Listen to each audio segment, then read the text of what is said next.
नमस्ते और जोहार दोस्तों, आप सभी को कैसे हैं। आशा करते हैं आप लोग अच्छी तरह से होंगे, अपना ध्यान दे रहे होंगे, अपना घर वालों का ध्यान दे रहे होंगे और अच्छी रीति से पढ़ाई कर रहे होंगे।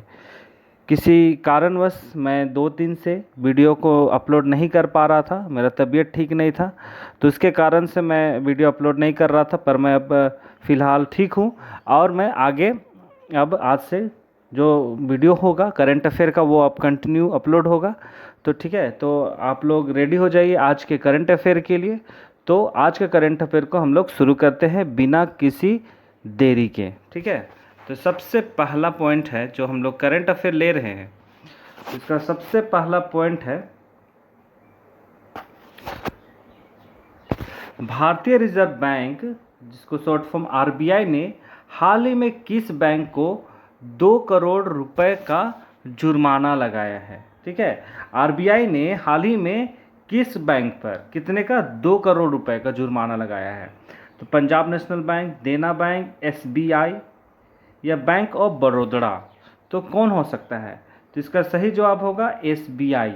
ठीक है, एसबीआई पे हाल ही में आरबीआई ने, भारतीय रिजर्व बैंक ने 2 करोड़ रुपए का जुर्माना लगाया है। तो क्यों लगाया है, तो इस पर भी हम लोग देख लेते हैं एक्सप्लेनेशन के माध्यम से। तो यहाँ कह रहा है कि भारतीय रिजर्व बैंक ने देश के सबसे बड़े bank state bank of India यानी एसबीआई पर 2 करोड़ रुपए का जुर्माना ठोका है। यह जुर्माना बैंक नियमन कानून का उल्लंघन करने के चलते लगाया गया है। ठीक है, क्योंकि हर एक बैंक को आरबीआई ने नियम दिया है, आरबीआई के नियम के अनुसार हर एक बैंक को चलना है, लेकिन जो एसबीआई है उसके द्वारा कुछ न कुछ नियम का उल्लंघन हुआ है ना, उल्लंघन हुआ है, जिसके कारण से उस पर 2 करोड़ का जुर्माना लगाया है। तो क्या उल्लंघन हुआ है? आरबीआई का कहना है कि एसबीआई ने बैंक कर्मचारियों को भुगतान करते समय जारी निर्देशों का पालन नहीं किया, जिसके चलते उस पर जुर्माना लगाया गया है ना। तो यहाँ पे यही बता रहा है, एक मिनट, तो यहाँ पे यही बताना चाह रहा है कि जो जुर्माना लगाया है, तो एसबीआई के जो कर्मचारी हैं उसको जब पेमेंट किया जा रहा था, भुगतान दिया जा रहा था, तो उस पर जो नियम कानून होते हैं उसका पालन उन्होंने नहीं किया है ना, जिसके कारण से आरबीआई ने उस पर 2 करोड़ का जुर्माना लगाया है। ठीक है, अब हम लोग आगे देखते हैं, ये चीज़ याद रखिएगा। हाल ही में किस राज्य के नर्मदा जिले के केवड़िया में स्थित स्टैचू ऑफ यूनिटी वर्ष 2018 में उद्घाटन से अब तक है ना को देखने आने वाले पर्यटकों की संख्या 50 लाख से अधिक हो चुकी है ना। तो वो कौन सा राज्य में है? ये स्टैचू ऑफ लिबर्टी, माफ़ कीजिएगा, स्टैचू ऑफ यूनिटी है ना। स्टैचू ऑफ यूनिटी किस राज्य में है? तो कौन है? गुजरात, पंजाब, कर्नाटक या झारखंड? तो इसका सही जवाब क्या होगा? इसका सही जवाब होगा गुजरात है ना। तो गुजरात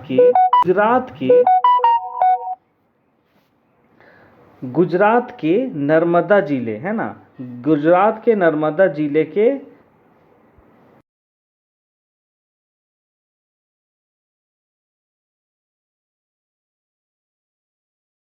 ठीक है, नर्मदा नदी के तट पर है ना ये स्टैचू ऑफ यूनिटी बनाया गया है। इसके अनुसार से यही बताया जा रहा है कि अब तक 2018 में इसका उद्घाटन हुआ है ना, 2018 में इसका उद्घाटन हुआ है और 2018 से कितना से 2018 से 2021 तक इसका जो पर्यटकों की जो संख्या है वो अब 50 लाख से भी ऊपर हो चुकी है। अगला है, इसको हम लोग एक्सप्लेनेशन द्वारा देखते हैं। हाल ही में गुजरात के नर्मदा, यहाँ पर नर्मदा नदी होगा, केवड़िया में स्थित स्टैचू ऑफ यूनिटी को देखने आने वाले पर्यटकों की संख्या 50 लाख से अधिक हो चुकी है। स्टैचू ऑफ यूनिटी का निर्माण सरदार वल्लभ भाई पटेल के सम्मान में किया गया। स्वतंत्र भारत में 560 रियासतों को एकजुट करने का श्रेय सरदार वल्लभ भाई पटेल को दिया जाता है। इसलिए इस प्रतिमा का नाम स्टैचू ऑफ यूनिटी रखा गया है ना। क्यों स्टैचू ऑफ यूनिटी क्यों रखा गया? क्योंकि जो सरदार वल्लभ भाई पटेल थे, उन्होंने स्वतंत्र भारत में 560 रियासतों को एकजुट करने का काम किया था। ठीक है, इसलिए यूनिटी है ना, जो एकजुट किया तो इसका मतलब क्या है? यूनिटी का काम किया। ठीक है, तो इसलिए इस स्टैचू का नाम रखा गया स्टैचू ऑफ यूनिटी। ठीक है, और इसका उद्घाटन कब हुआ था? 2018 में। अगला है, केंद्रीय मंत्रिमंडल ने 16 मार्च 2021 को भारत और किस देश के बीच, है ना, क्वेश्चन में है किस देश के बीच खेल और युवा मामलों में सहयोग पर समझौता ज्ञापन पर अपनी स्वीकृति दी है? किस देश ने? हमारे देश भारत ने। ठीक है, किसके साथ? नेपाल के साथ, मालदीव के साथ, चीन के साथ या रूस के साथ? किसके साथ दी है? इसका सही जवाब होगा मालदीव। तो मालदीव के साथ भारत ने खेल कूद और युवा मामले के मामले में, है ना, उन्होंने एक समझौता पे हस्ताक्षर किया है, ताकि दोनों देश के, है ना, जो खेल हैं उसके लिए युवाओं को अच्छा मौका मिले, इसके लिए ये स्वीकृति दी है। तो इसको हम लोग एक्सप्लेनेशन द्वारा देखते हैं कि केंद्रीय मंत्रिमंडल 16 मार्च 2021 को भारत और मालदीव के बीच खेल और युवा मामले में सहयोग पर समझौता ज्ञापन पर अपनी स्वीकृति दी है। ठीक है, खेल और युवा मामलों के क्षेत्र में दोनों देशों के बीच समझौता ज्ञापन के तहत द्विपक्षीय विनिमय कार्यक्रम, खेल विज्ञान, खेल दवाओं, कोचिंग तकनीकों, युवा त्योहारों और शिविरों में भागीदारी के साथ विशेषज्ञता और ज्ञान के विस्तार किया जाएगा, है ना। हमारा खेल का जितना भी जो भी थ्योरी होता है, प्रैक्टिकल होता है, टेक्नोलॉजी यूज़ होता है, हर एक चीज़ में इस पे ध्यान दिया जाएगा दोनों देशों के लिए। इसके परिणाम स्वरूप अंतर्राष्ट्रीय टूर्नामेंट में भारत के खिलाड़ियों के प्रदर्शन में सुधार होगा। यह समझौता ज्ञापन दोनों देशों के बीच द्विपक्षीय संबंधों को मजबूत करेगा। ठीक है, तो इसके द्वारा से दोनों देश के युवाओं को जो खेल में अपना कैरियर बनाना चाहते हैं, जो खेल में रुचि रखते हैं, उन लोगों को ये फ़ायदा ज़रूर होगा।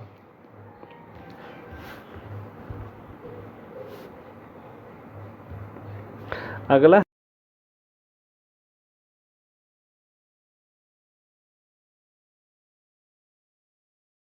फार्म बनाने की घोषणा की है। मतलब दुनिया का सबसे बड़ा तैरता हुआ, है ना, मतलब ये जल पे बनेगा, मतलब हो सके ये समुद्र पे बन सकता है, डैम पे बन सकता है ना, किसी में भी बन सकता है। ये सौर फॉर्म जो दुनिया का सबसे बड़ा होगा। क्वेश्चन है रूस, चीन, भारत या सिंगापुर?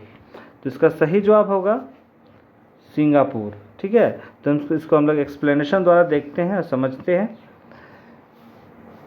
सिंगापुर ने दुनिया का सबसे बड़ा तैरता हुआ सौर फार्म बनाने की घोषणा की है। सिंगापुर एशिया में सबसे बड़ी प्रति व्यक्ति कार्बन डाइऑक्साइड उत्सर्जकों में से एक है। यह अक्षय ऊर्जा को बढ़ावा देने के लिए दुनिया का सबसे बड़ा तैरता हुआ सौर फार्म का निर्माण कर रहा है। सिंगापुर सरकार ने 2025 तक, कब तक? 2025 तक सौर ऊर्जा के उपयोग को 4 गुना बढ़ाने का लक्ष्य रखा है ना। क्योंकि आप लोग सभी को जानते हैं कि जो कच्चा तेल है वो अब ख़त्म होने के कगार पे है ना, और जिसके कारण से कच्चा तेल भी महंगा हो रहा है। तो आजकल सभी देश किसकी ओर ज़्यादा आकर्षित हो रहे हैं? सौर ऊर्जा या फिर इलेक्ट्रिक या विद्युत ऊर्जा, है ना, माने विद्युत कहेंगे, हाँ, सौर ऊर्जा पर ज़्यादा फोकस कर रहे हैं, है ना। अगला है, और ये आखिरी है, हाल ही में किसे स्टॉप टीबी पार्टनरशिप बोर्ड का चेयरमैन बनाया गया है? किसका? Stop TB partnership board. ठीक है, तो किसे बनाया गया है इसका चेयरमैन? प्रकाश जावड़ेकर, डॉक्टर हर्षवर्धन, रविशंकर प्रसाद या सत्येंद्र कुमार जैन? तो इसका सही जवाब होगा डॉक्टर हर्षवर्धन। ठीक है, तो इसको हम लोग एक्सप्लेनेशन द्वारा देखते हैं। आशा करते हैं दिख रहा होगा आप लोगों को। अगर नहीं दिख रहा है तो वीडियो का क्वालिटी को आप लोग थोड़ा हाई कर लीजिएगा। केंद्रीय स्वास्थ्य मंत्री डॉक्टर हर्षवर्धन को स्टॉप टीबी पार्टनरशिप बोर्ड का चेयरमैन बनाया गया है। स्टॉप टीबी पार्टनरशिप बोर्ड के अध्यक्ष के रूप में हर्षवर्धन जुलाई 2021 को अपना पद संभालेंगे। उनका कार्यकाल 3 वर्षों का होगा। ठीक है, 3 वर्षों का होगा। और स्टॉप टीबी पार्टनरशिप बोर्ड एक अंतर्राष्ट्रीय मंच है जो विश्व भर में विभिन्न पक्षों के साथ मिलकर टीबी के विरुद्ध संघर्ष का अभियान चलाती है ना। तो ये जो स्टॉप टीबी पार्टनरशिप बोर्ड है वो एक अंतर्राष्ट्रीय संस्था है। ठीक है, अंतर्राष्ट्रीय संस्था है और ये पूरे विश्व पटल पे काम करती है टीबी के विरुद्ध। जो भी टीबी आपका एक बीमारी है उसके विरुद्ध में लड़ने का काम करती है। और इसी के चेयरमैन बनाए गए हैं हमारे स्वास्थ्य मंत्री, केंद्रीय स्वास्थ्य मंत्री डॉक्टर हर्षवर्धन। ठीक है, डॉक्टर हर्षवर्धन को हमारा ये स्टॉप टीबी पार्टनरशिप बोर्ड का चेयरमैन बनाया गया है और वो जुलाई मतलब 2021 से ये पद संभाल लेंगे और उनका कार्यकाल 3 वर्ष का होगा। ठीक है, तो आज के सेशन को यहीं पे हम लोग समाप्त करते हैं।